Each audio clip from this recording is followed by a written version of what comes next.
Hoje no À Quinta temos César Augusto Rodrigues Garcia, César Garcia, como vamos tratar, obviamente, nascido em Santarém, residente em Santarém, apesar de desenvolver a sua atividade, e já lá vamos, profissional em Lisboa já há muitos anos, mas o que hoje aqui vamos falar essencialmente terá a ver com o resultado da sua licenciatura em Biologia Vegetal Aplicada. Eu hoje vou ter que olhar de vez em quando para o papel para ler nomes mais complicados, e depois também do seu doutoramento em Ecologia. Mas antes disso, teve um percurso em Santarém, essencialmente, um percurso de estudo. Que memórias é que tem dessa altura? Olá, tenho muito gosto em estar aqui e tenho que vos agradecer o convite para estar aqui a falar nesta área que é importante para muitos estudantes. Sim, como referiu, eu comecei os meus estudos no liceu, portanto, eu chamo-lhe sempre liceu, a escola secundária, um antigo liceu.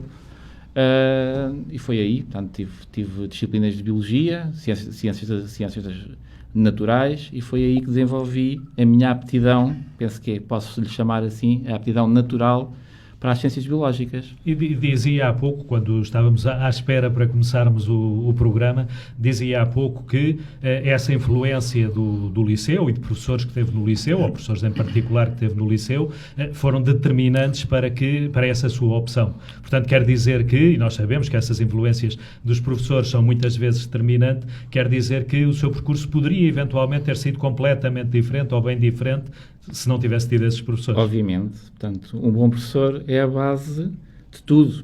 Para mim a profissão de professor é a profissão mais importante que existe, quer em Portugal, quer em todos os países.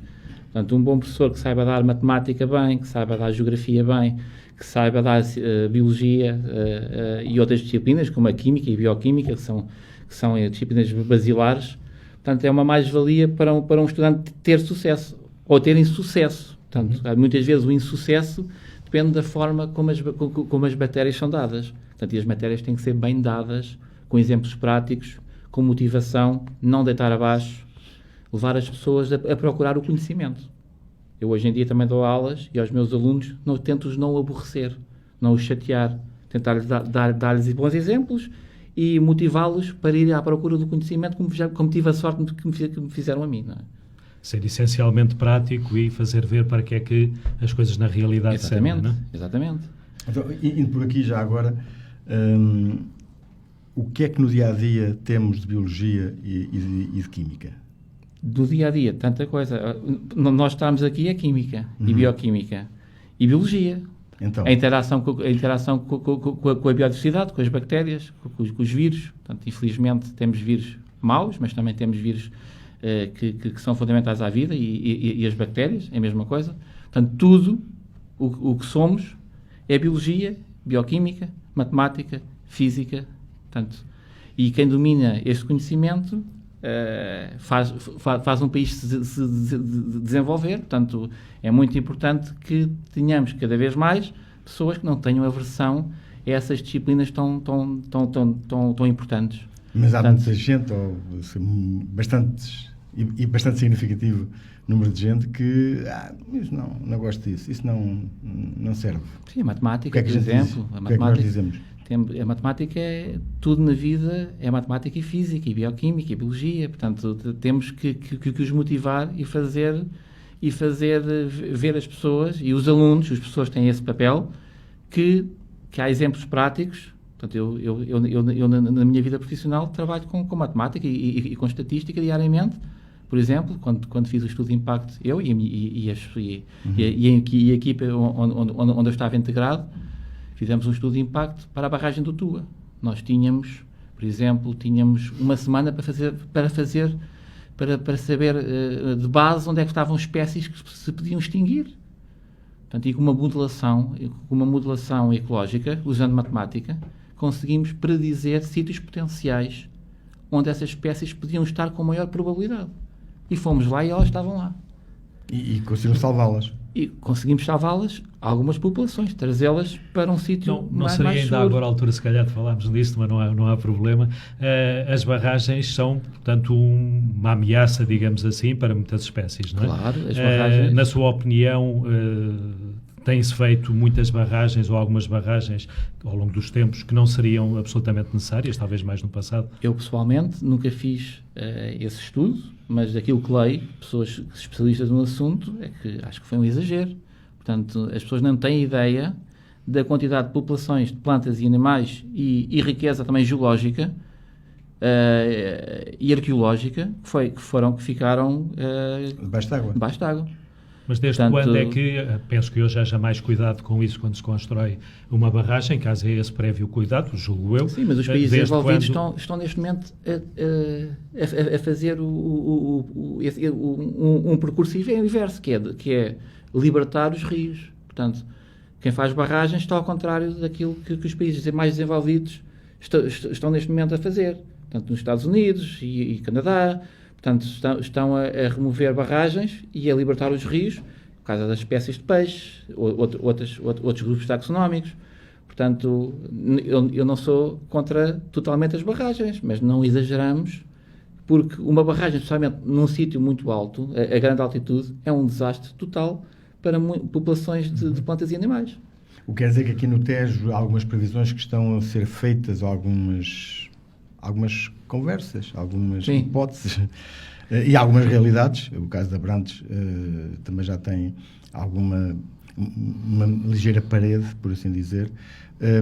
Isso complica-lhe?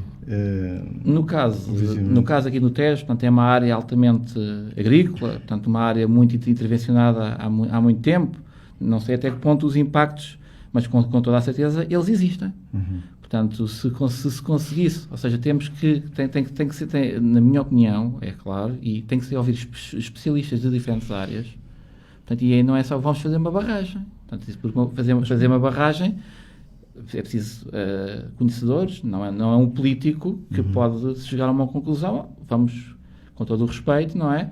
Mas temos que ouvir as instituições públicas, pessoas que dominam hidrologia, que dominam várias áreas do conhecimento. Não sei se conhece o projeto Tejo, que ainda é projeto como o nome, o que é que acha que problemas e vantagens é que poderão, perante a sua especialidade, poderão advir desse projeto, da implementação do projeto? Está a falar da barragem que querem... Os vários pontos de concentrar água. Uma das teses é não deixar que a água chegue a Lisboa, enfim, que é uma das ideias, e depois alargá-la aqui para a zona do Ribatejo, na minha opinião, fazer assim a obra, se fosse mesmo muito essencial. Portanto, mas penso que os lençóis freáticos aqui da região, eu sei que o Tejo cada vez está... A salinidade é um problema gravíssimo. Portanto, eu tenho esse problema diariamente com a profissão que exerço e com a responsabilidade que tenho neste momento, que é de controlar a salinidade. Ainda esta semana compramos um medidor portátil para estar sempre a controlar a salinidade, para não haver... E aí em que zona? Belém. Em Belém. Sim. Aí, obviamente, é mais... Sim, mais pode haver problemas. Uhum. Pode haver problemas. E aqui, para as nossas culturas da Lesíria, é igual. Portanto, Até Vila Franca, mais ou menos. Temos um furo, temos uma captação subterrânea e pode haver problemas com a qualidade da água em termos salinos. Uhum. Portanto, temos que controlar isso, mas para fazer uma barragem... o Plano Nacional de Barragens, eu fiz o estudo de impacto em algumas... por amor de Deus, não é? Portanto, acho que foi assim um bocadinho, mas... olhando para esse plano, para esse conjunto de situações, portanto, o que é que lhe suscita? Eu, em termos da minha área, de biólogo, de taxonomista, pessoa que vai à procura de populações que estão em extinção, plantas importantes, que há poucas em Portugal, que estão em risco crítico de extinção, foi um desastre. Portanto... Mas eu li alguns estudos de que o investimento feito e a produção de energia elétrica não foi assim uma... Não justificaria... Exatamente. Portanto, agora estamos a passar por um problema crítico, não é? De energético, nós e todos aqui sim. Em volta da Europa, exatamente.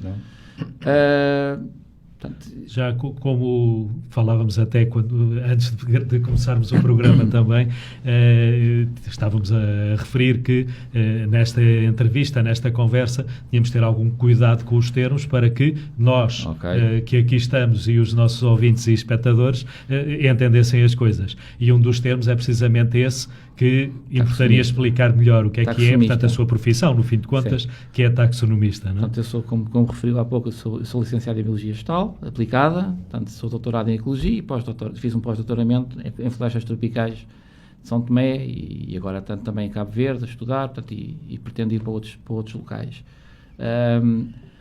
Um taxonomista é uma pessoa que classifica as plantas, portanto, que profissionalmente, utilizando diversas ferramentas, a mais usual é uma flora que tem as chaves dicotómicas, com certeza que todos os alunos passaram pelo menos pelas antigas matérias do Liceu Sá da Bandeira, sabia o que era uma chave dicotómica. Portanto, era uma chavinha onde tinha diversas características morfológicas e chegávamos ao nome científico do indivíduo, ou então mais acima, à família, seja plantas, sejam animais. E eu faço isso. Portanto, eu vou ao campo, recolho espécimes secos e depois classifico-os. Coloco por família, por género e chego à espécie. E o que é que se ganha com isso? O que é que se ganha com isso é conhecimento. Portanto, eu faço faço um espécime e coloco numa coleção biológica, num herbário. É como uma biblioteca climática. Eu sei que daqui a quando vier outra geração de biólogos ou de botânicos, vão pegar nesses elementos. Exatamente. É o registro histórico que naquela data, naquela latitude e longitude, naquela altitude, existia condições ambientais para aquela espécie estar naquele local. Isto é uma informação importantíssima. Podemos dizer que é um retrato da vegetação ou das plantas. Histórico, sim. Sim. Nós temos um herbário, é a minha coleção, eu sou curador. Curador também é uma palavra nova, sim. Portanto, há curadores de museus, de arte, portanto, eu sou curador de um museu que tem coleções de botânica, de geologia, de zoologia, e eu tenho uma coleção, que é o grupo taxonómico que eu trabalho, e sou responsável. Ainda tenho a sorte de ter a ajuda da pessoa que me formou, e essa coleção é fundamental para muitos estudos. Um deles, como eu já referi, por exemplo, modelar ecologicamente, saber onde é que eu posso encontrar a mesma espécie noutros locais, e mais importante, modelar com layers, isso faz com geoestatística e com SIGs, sistemas de informação geográfica, colocar, gosto de chamar lençóis climáticos. São lençóis com pixels 1 por 1 km, que têm temperatura, precipitação, o que for, várias variáveis climáticas, e esses lençóis são colocados nos pontos conhecidos onde a espécie ocorre nos dias 2, consegue-se caracterizar matematicamente e ecologicamente o que é que a espécie gosta, entre aspas, e modelá-la para o futuro, variando a temperatura, a umidade, a precipitação. O que a espécie gosta é onde é que ela se dá bem. Exatamente. Onde é que ela, os sítios, um sobreiro, exatamente, dificilmente se colocaria. Sim, nós podemos modelar a distribuição atual do sobreiro e a distribuição futura daqui a 100 anos com, por exemplo, o dobro das emissões de CO2. Portanto, isso é uma informação importantíssima. E essa informação até agora não estava registada em termos desse Há muitos investigadores que se dedicam a isso. Muita gente, eu no grupo taxonómico estudo, que são briófitos, são plantas terrestres. Classificação de plantas. Eu sei quais é que são as espécies que têm a maior probabilidade de se extinguirem daqui a pouco tempo. E esses estudos são feitos há muitos anos? Ou são feitos já feitos há alguns anos. Pelo menos há 15, 20 anos, nós sabemos exatamente, nós usamos GPS já há muitos anos, temos as populações de plantas georreferenciadas e sabemos exatamente onde é que elas estão. E depois é muito estressante, entre aspas, ver que as coisas estão a mudar. Nós que fomos ao campo, sabemos que as espécies que gostam de calor, que têm mais apetência por períodos de clima mais seco, começam a aumentar as coberturas, as frequências serem mais frequentes, e outras começam a diminuir. Nós temos esse registro histórico. E por isso as coleções biológicas são tão importantes e os herbários. E com isso, nesta altura, já estará a beneficiar do trabalho de outros agentes investigadores que antes fizeram que a ortiga, enfim, dava-se no Alentejo, ao Saramago, enfim, e agora já não se dá tanto, ou já não se encontra. É disto que estamos a falar. É isso que estamos a falar. Nós tivemos um investigador no museu. Ele viveu entre 1806 e 1872, chamava-se Frederico Welwitsch, um austríaco, um cientista muito importante para a botânica a nível mundial. Foi ele que descobriu a Welwitschia mirabilis, por cima uma miragem em Angola, que já ouviram falar na Welwitschia. Portanto, e ele em Lisboa colheu várias plantas que na altura tinham reprodução sexuada, tinham a formação de umas cápsulas que têm esporos, e essas cápsulas só se formam quando o ar é de excelência, quando as condições atmosféricas são de excelência. E naquela altura estava tudo, e depois, passado alguns anos... Com a poluição e... Exatamente. Portanto, é um registro, consegue-se fazer esse tipo de estudos. E até quimicamente. Esse tipo de estudos que está a dizer implicam que tenha que andar pelo terreno. Claro. Mas o seu trabalho essencialmente é no museu, na rua da Escola Politécnica em Lisboa, portanto também no Jardim Tropical Botânico, de Lisboa, e no Jardim Botânico Tropical em Belém, a coordenar esses dois jardins. Também o trabalho no museu, sobra-lhe tempo para depois estar fora esses tempos necessários para fazer essa investigação? Tem que sobrar. E ainda dar aulas. Portanto, para mim é fundamental, e sempre que posso, na Faculdade de Ciências, portanto, porque é fundamental motivar jovens alunos e trazê-los para o museu. Portanto, e já tenho lá alunos a serem treinados. Portanto, é muito importante formar... As aulas é de Biologia Vegetal, precisamente. Biologia vegetal. E o museu, já agora não referimos, mas é o Museu Nacional de História Natural e da Ciência, não é? Sim. E que fazem parte da Universidade de Lisboa. Portanto, após a fusão entre a técnica e a clássica, fez esta grande universidade, que é a Universidade de Lisboa. E que tem museus, que tem um património de palácios, tem 3 jardins botânicos, portanto, é... E nesse, já agora, discutirando um pouco mais, como é que a CID de Santarém, a Escola Sá da Bandeira, Faculdade de Ciências, eventualmente, e como é que chega no seu percurso a este estádio em que está a orientar o Jardim Botânico, o museu, e a dar aulas? Sempre trabalhei no Museu de História Natural, desde antes de fazer a licenciatura. Portanto, comecei com projetos de investigação, com um projeto que se chamava o projeto Hypnum, que era o Hypnum é um género do musgo que toda a gente conhece, que toda a gente utiliza para, infelizmente, e digo infelizmente porque toda a gente utiliza há pouco já. O musgo. Não é o facto de existir pouco. É o facto de serem muito importantes em termos ecológicos, e às vezes são somente empresas para vender, apanham grandes quantidades e causam impacto ambiental. E comecei aí, portanto, a apanhar esses musguinhos. Tínhamos um GPS enorme, parecia que íamos para o campo, tínhamos vários pontos e apanhávamos o musgo e fazíamos depois de crigagem, que é um método geoestatístico, tal como quando observamos aqueles mapas de precipitação e temperatura, em que os mapas são muito certinhos, em que há curvas de temperatura e precipitação. Isso não há estações climáticas em todas essas zonas. Faz modelos matemáticos para prever qual é que é o valor de uma coordenada qualquer num ponto em que não existe informação. Portanto, e começamos a fazer isso. Portanto, comecei a gostar desse projeto, trabalho de campo, fazer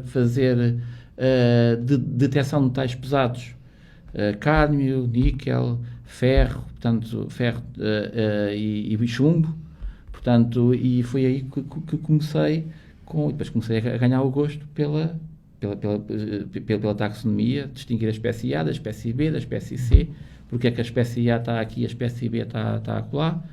Portanto, e esse bichinho vem de onde? Este bichinho vem de...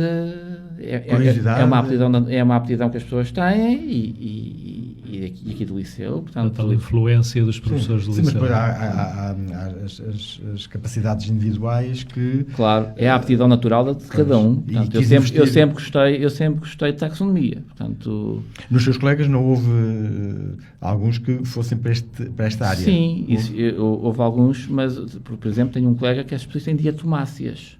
Portanto, quer dizer? Portanto, são os organismos que vivem em água microscópicos, que vivem em água doce e água salgada. E tem uma importância brutal em termos ecológicos, para a alimentação de peixes, para a fotossíntese.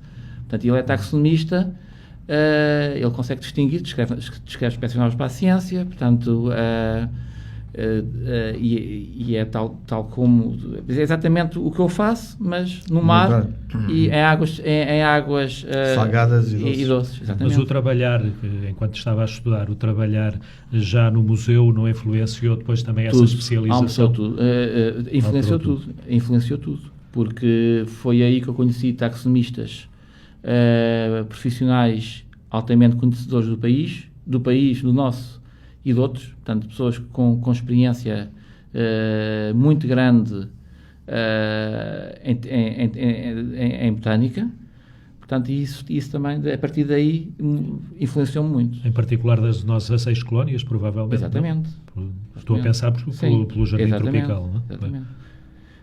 Não tanto já aí, porque o Jardim Tropical foi só para a Universidade de Lisboa em 2015.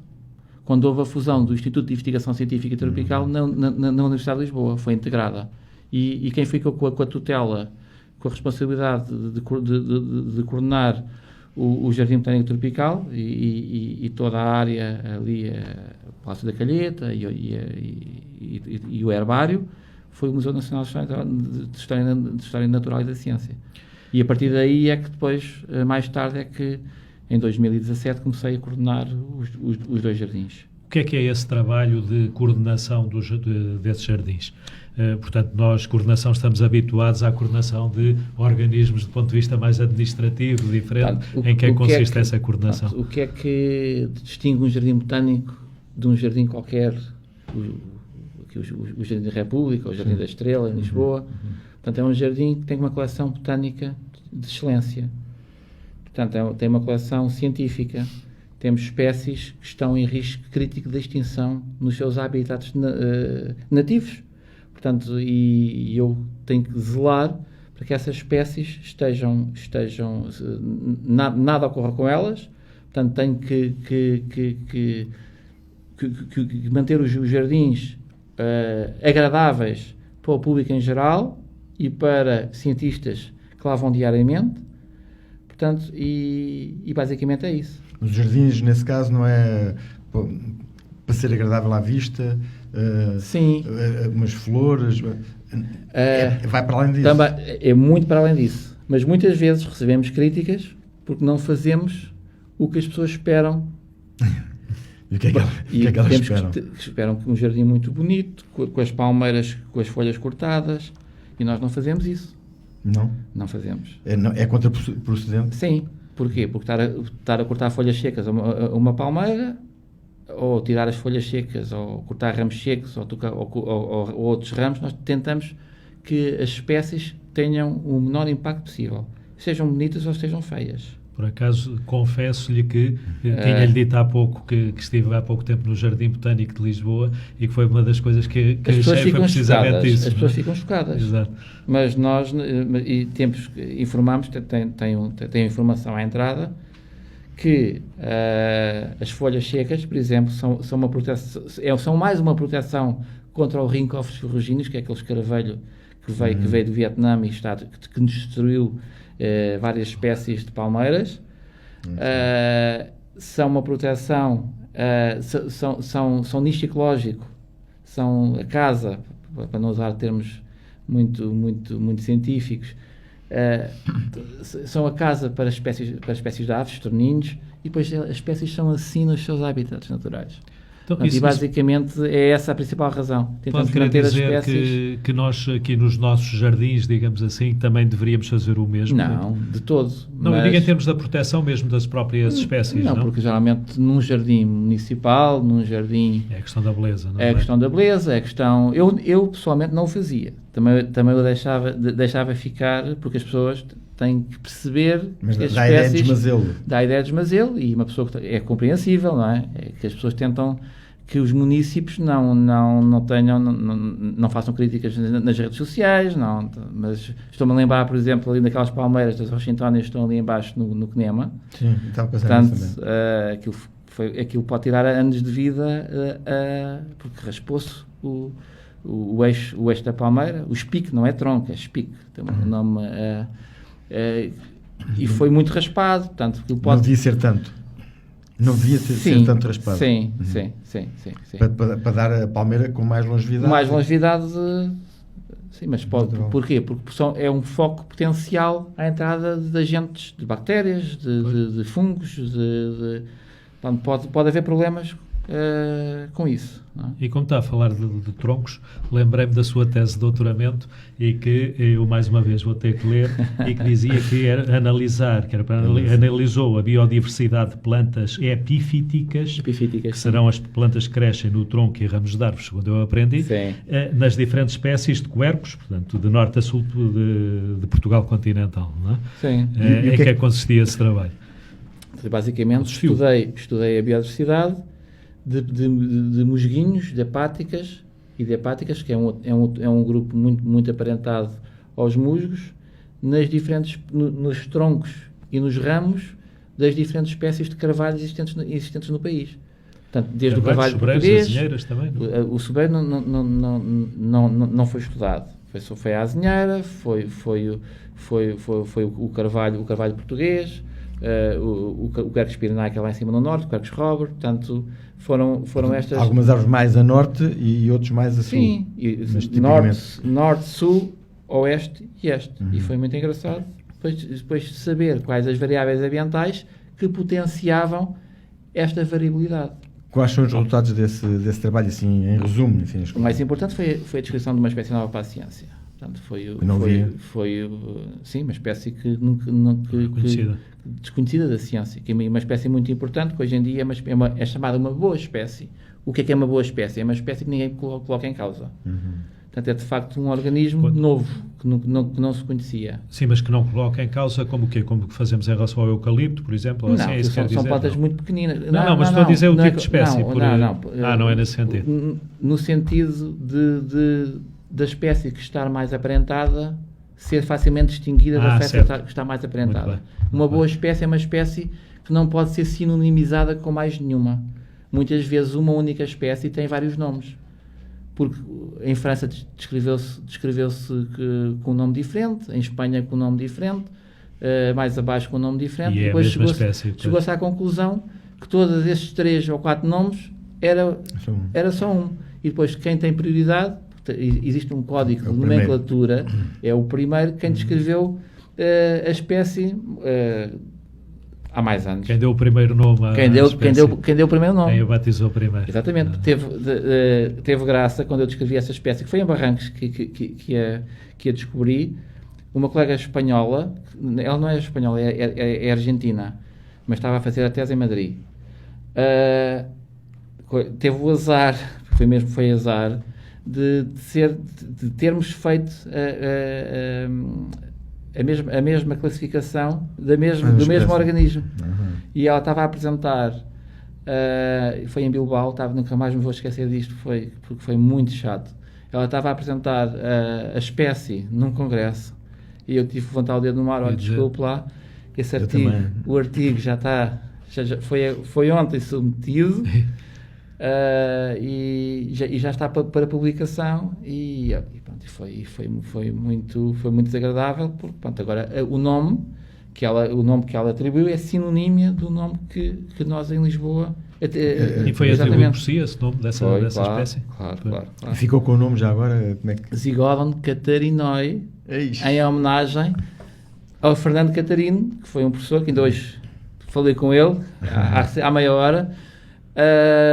Um professor que nos marcou à Biologia de Lisboa e aos Botânicos, não só na Faculdade de Ciências, mas em outras instituições. Porque os nomes têm que ter esse tipo de designação? Sim, é a nomenclatura binominal de Linneu. Portanto, tem o nome do género, é o género Zygodon, neste caso.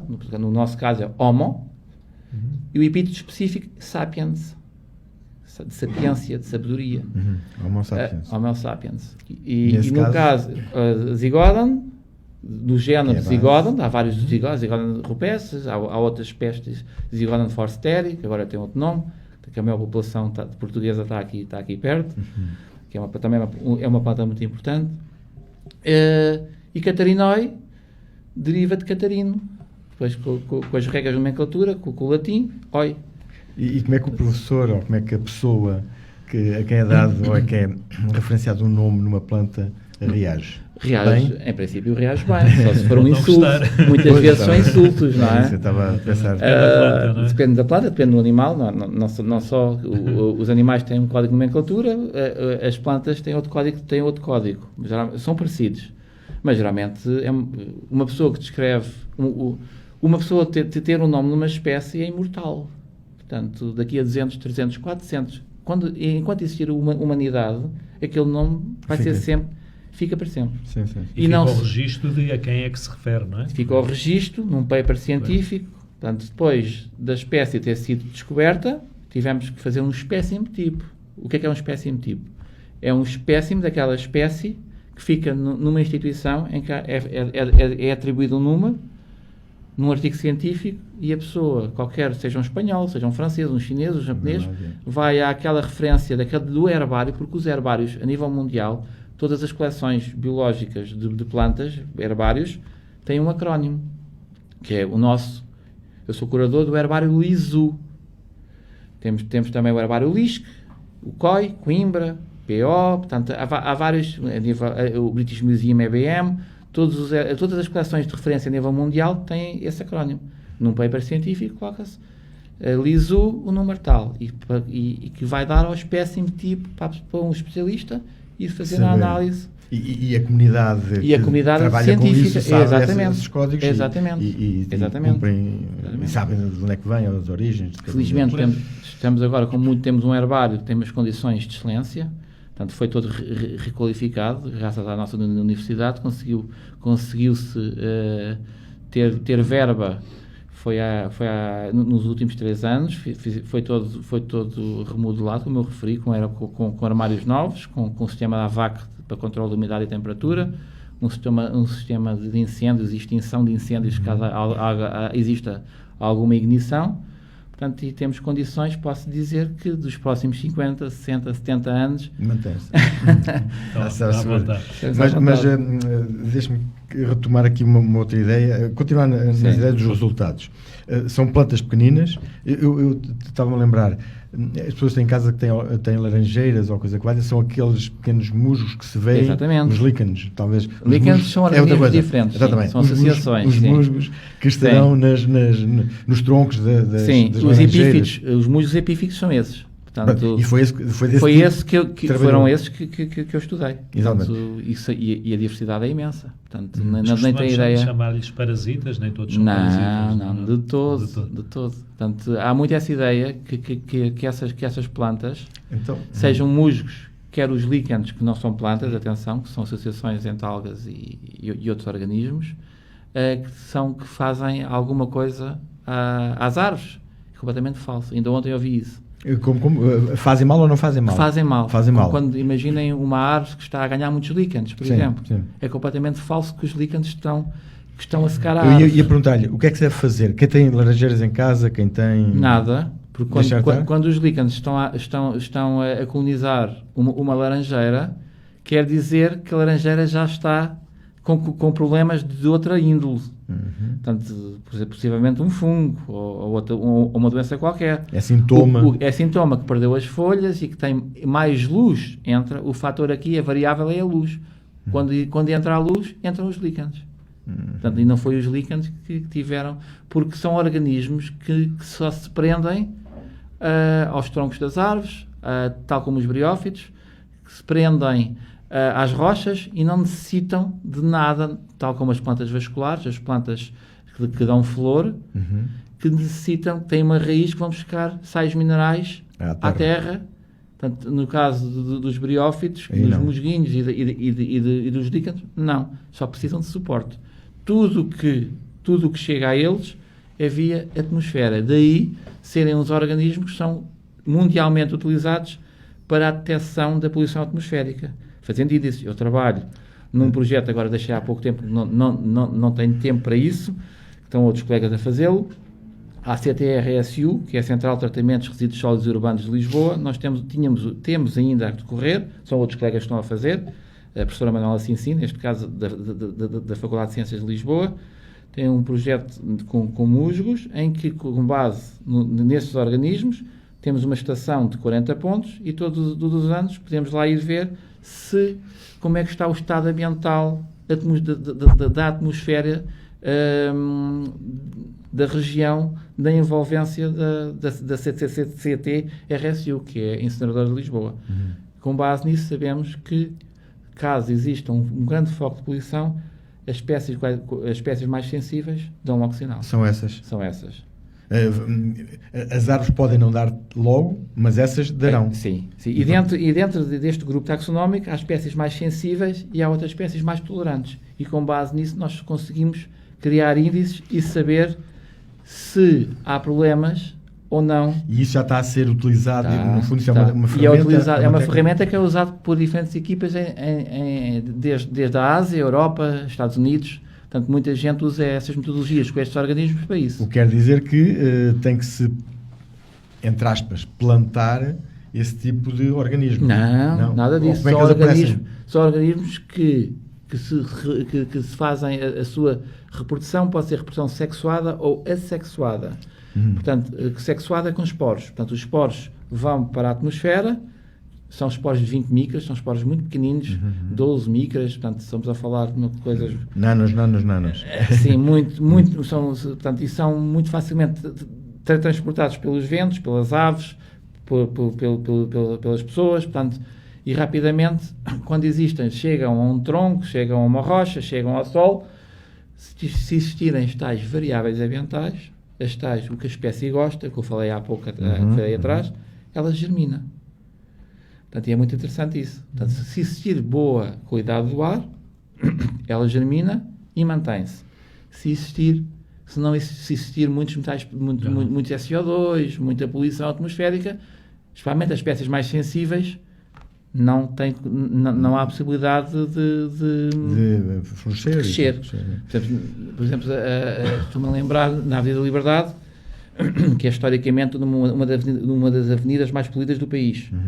Portanto, eu por curiosidade passo lá todos os dias. Eu passo lá todos os dias à Avenida da Liberdade, quando venho a regressar ao fim do dia a Santarém, e tem muitas árvores e eu gosto muito de observar como é que estão as espécies. E consegue-se perceber? Eu consigo perceber se há melhorias ou se há... Portanto, só há uma espécie que domina tudo. Ou seja, é uma espécie tolerante que consegue...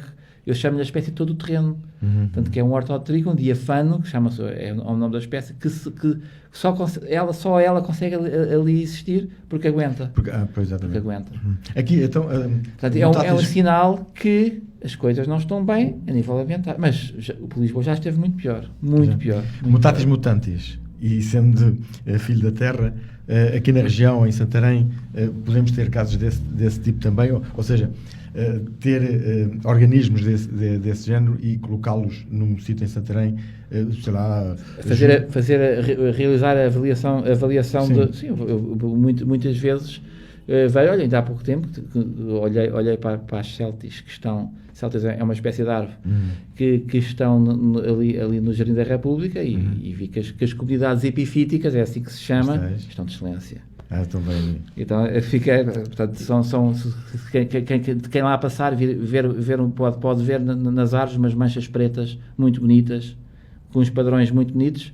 É uma hepática que se chama Frona dilatata. E não é uma espécie muito tolerante, mas também não é uma espécie muito sensível, portanto mas há condições ambientais para a espécie ali estar, portanto, e associado a essa espécie que eu estou a falar, estão muitas outras. E o que é que as pessoas devem fazer? Nada deixá-las estar. Portanto, elas são apenas não, de todo. Elas são apenas indicadoras que não fazem mal nenhum. Não fazem mal nenhum, vivem em cima das árvores, estão ali. Portanto, ou seja, isto tudo para dizer que quando observarmos uma árvore com muitas cores, muita biodiversidade em cima, porque estas plantas trazem outros organismos, insetos, portanto, nicho ecológico para aves, portanto, muitas aves fazem os ninhos com base nestas espécies. Portanto, quando observamos uma árvore com muitas cores nos troncos e nos ramos, é um sinal. Pelo contrário, se estiver tudo seco, ou é muita secura ambiental, pode ser outra variável, não podemos logo tirar conclusões precipitadas, mas provavelmente temos um sítio muito poluído. E já agora também há muito organismo desse tipo nos telhados. Sim. Vê-se também. Xantória paretina é um líquen amarelo e laranja, não é? Sim, exatamente. Sim. Aqui na zona estamos a acelerar um bocadinho, só porque estamos quase no final e ainda tínhamos outro tema para. O tempo passa depressa, ainda tínhamos outro tema importante talvez para tratar. Mas aqui na nossa zona também importante, e espécies mais nativas, assim podemos chamar, são de alguma importância também a nível do país, aqui por exemplo a zona de Almoster, sei que tem algumas espécies. Sim, a Almoster tem mosquetos muito importantes, caséval, portanto eu conheço bastante bem caséval porque tenho, a minha mãe é de lá, portanto eu vou lá todos os fins de semana. Conheço bem os bosques, são bosques muito, muito importantes. Como eu referi há pouco, tem lá uma espécie que é a maior população que eu conheço do país. Portanto, chama-se um Zygodon forsteri, portanto é uma planta que recebe muitos e-mails de ingleses, porque é uma espécie também que os ingleses gostam muito, e é muito importante porque indica um habitat de excelência. Portanto, espécies indicadoras de continuidade ecológica. O que é a continuidade ecológica? É a estabilidade. Portanto, num bosque, não aberturas, estabilidade climática naquele sítio devido às árvores. O próprio bosque cria essa estabilidade. São bosques muito antigos e são refúgios para raposas, para outro tipo de mamíferos, portanto, para aves, seja o que for. Portanto, sítios com elevada riqueza florística e riqueza faunística. Portanto, e são sítios que devem ser preservados a nível municipal e a nível de junta, de freguesia. E essa preservação tem sido feita? Agora falando da nossa penso zona. Que nada, é muito difícil a uma Câmara e a uma Junta, mas penso que não há nada que impacte neste momento, a não ser um aeroporto. Mas penso que não chega, penso que não vai chegar lá. Mas, e a gestão de combustível, a obrigatoriedade de limpeza dos terrenos não afeta esse tipo de espécies? Eu tenho muitas horas de campo no país e noutros locais, isso é completamente limpeza, isso é patético. Portanto, eu fico chateadíssimo quando ouço a limpeza, mas qual limpeza? Nós não conseguimos limpar o país inteiro. Deve haver limpeza, como o nosso Ministério indica, perto das casas, mas não vamos limpar um bosque ou fazer uma gestão mínima, porque quando estamos a limpar um local, são insetos, são fungos, são bactérias, portanto tem que ter muito cuidado, e muitas vezes isso é dito pelos engenheiros florestais, que é a base profissional da profissão de ser engenheiro florestal, mas há muitos engenheiros florestais que são contra isso. Portanto, temos que limpar, mas ter muito cuidado. E nessa remoção desses elementos, na nossa região, daquilo que foi sabendo, perdeu-se espécies? Ganham-se espécies? Não há esse... Nunca notei. Numa remoção de limpeza, nunca assisti também a uma limpeza absurda aqui. As limpezas devem ser feitas para preservar estradas, caminhos, casas. Portanto, nunca se vai para um interior de um bosque limpar um bosque. Sim. no seu juízo, portanto, além de ser caríssimo, é impossível. Sim. Portanto, mas eu também estava a referir naquele aspecto da classificação das espécies, que espécies estão perdidas, que existiam nesta região. Nesta região nunca detetei nenhuma extinção. Sim, é isso. Pronto, mas sei de casos, pelo menos 15 espécies que estão RE, com o Estatuto de Conservação RE, que é regionalmente extintas, regionalmente Portugal. Portanto, e essas são conhecidas, sim, eram plantas que, comum ou não? Sabemos exatamente a última, devido aos herbários, às coleções, sabemos exatamente qual é que foi a última colheita conhecida.